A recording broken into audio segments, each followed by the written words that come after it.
നമ്മളൊക്കെ പ്രതീക്ഷയോടെ കാണുന്ന നമ്മുടെ GCC രാജ്യങ്ങളിലെ പ്രവാസികളാണ് നമ്മളുടെ ഹൃദയവേദന എന്ന് പറയുന്നത്. നമുക്കെല്ലാവർക്കും അറിയാം, ഇന്ന് ഇന്ത്യയിൽ ഒരുപക്ഷെ കേരളത്തിൽ നിന്ന് പോയ പ്രവാസികളുടെ ഒരു സഹായമില്ലാതെ, അവരുടെ വിയർപ്പിന്റെ ഒരു തുള്ളിയുടെ അംശമില്ലാതെ കേരളത്തിൽ ഒരു ചാരിറ്റി പ്രവർത്തനവും നിലനിൽക്കുന്നില്ല എന്ന് നമുക്ക് തീർത്ത് പറയാൻ സാധിക്കും. അതിൻ്റെ പൂർണ്ണമായ ക്രെഡിറ്റ് അവരുടെ കഠിനാധ്വാനത്തിൻ്റെതാണ്.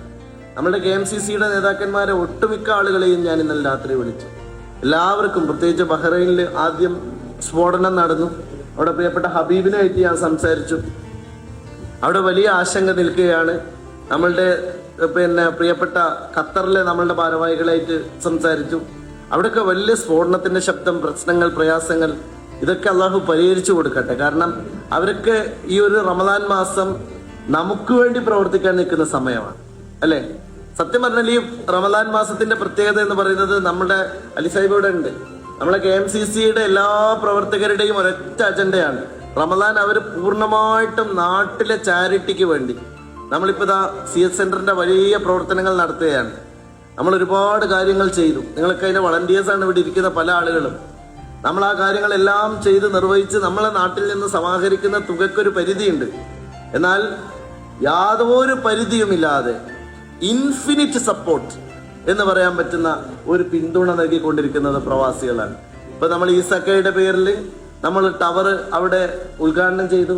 അതിൻ്റെയൊക്കെ പ്രതീക്ഷ മുഴുവനും GCC ആണ്. അതിന്റെ പ്രതീക്ഷ മുഴുവനും പ്രവാസികളാണ്.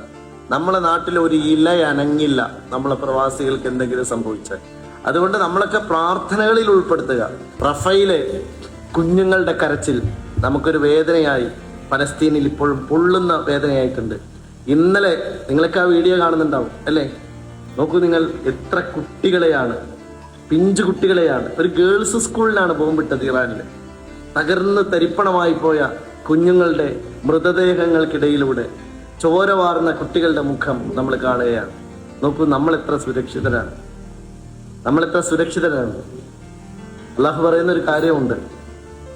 നമ്മള് വല്ലുഹ എന്ന് പറയുന്ന സൂറത്തിനകത്ത് അവസാനം അള്ളാഹു ചോദിക്കുന്ന ഒരു ചോദ്യമുണ്ട്. നിങ്ങൾ എന്തുകൊണ്ടാണ് എൻ്റെ അനുഗ്രഹങ്ങളെ എടുത്തു പറയാത്തത്? നിങ്ങൾക്ക് കിട്ടിയ അനുഗ്രഹങ്ങളെ നിങ്ങൾ എന്തുകൊണ്ടാണ് എടുത്തു പറയാത്തത്? നിങ്ങൾ യതീമിന്റെ സഹായത്തെ റദ്ദാക്കരുത്. ആളുകൾക്ക് ലഭിക്കുന്ന മിസ്കീന്റെ സഹായത്തെ നിങ്ങൾ തടഞ്ഞു കളയരുത്. നിങ്ങൾ എന്തുകൊണ്ടാണ് നിങ്ങളുടെ ദൈവത്തിന്റെ അനുഗ്രഹത്തെക്കുറിച്ച് എടുത്തു പറയാതിരിക്കുന്നത്? നമ്മൾ എടുത്തു പറഞ്ഞുകൊണ്ടിരിക്കണം. നമുക്ക് അല്ലാഹു നൽകിയ നിയമത്തുകളെ കുറിച്ച് നമ്മൾ എപ്പോഴും സംസാരിച്ചുകൊണ്ടേയിരിക്കണം. ചില ആൾക്കാരുണ്ട്, എപ്പോഴും ഞാൻ എന്നും അവരോട് സംസാരിച്ചാൽ എൻ്റെ കഷ്ടപ്പാട് തീർന്ന കാലമല്ല, എന്നാൽ അയാളമായ സുഖമുള്ള ആളുണ്ടാവില്ല. പക്ഷെ ശീലാണത്.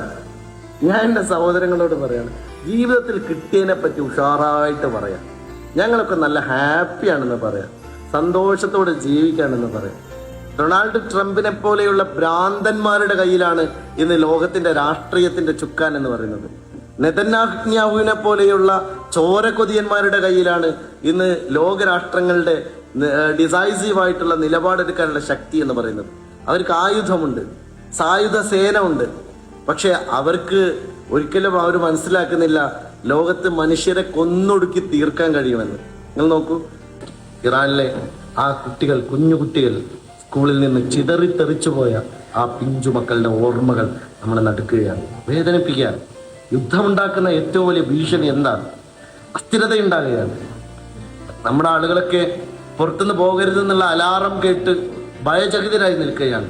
ഞങ്ങൾക്കൊന്നേ പറയാനുള്ളൂ, പ്രവാസികളായ സമൂഹത്തിനോട് ഞങ്ങൾ ഈ വേദിയിൽ വെച്ച് പറയുന്നു, കൂടെയുണ്ട്. ഞങ്ങൾ പ്രാർത്ഥനയോടെ കൂടെയുണ്ട് ഈ പ്രവാസി സമൂഹത്തിന്റെ എല്ലാവിധ സുരക്ഷയ്ക്കും. അവർക്ക് ജീവൻ കൊടുക്കുന്ന, അവർക്ക് ജീവിതം കൊടുക്കുന്ന ആ രാഷ്ട്രങ്ങൾ എന്നും സുരക്ഷിതമാകട്ടെ എന്ന പ്രാർത്ഥനയോടെ നമുക്ക് ഒരുമിച്ച് മുന്നോട്ട് പോകാം.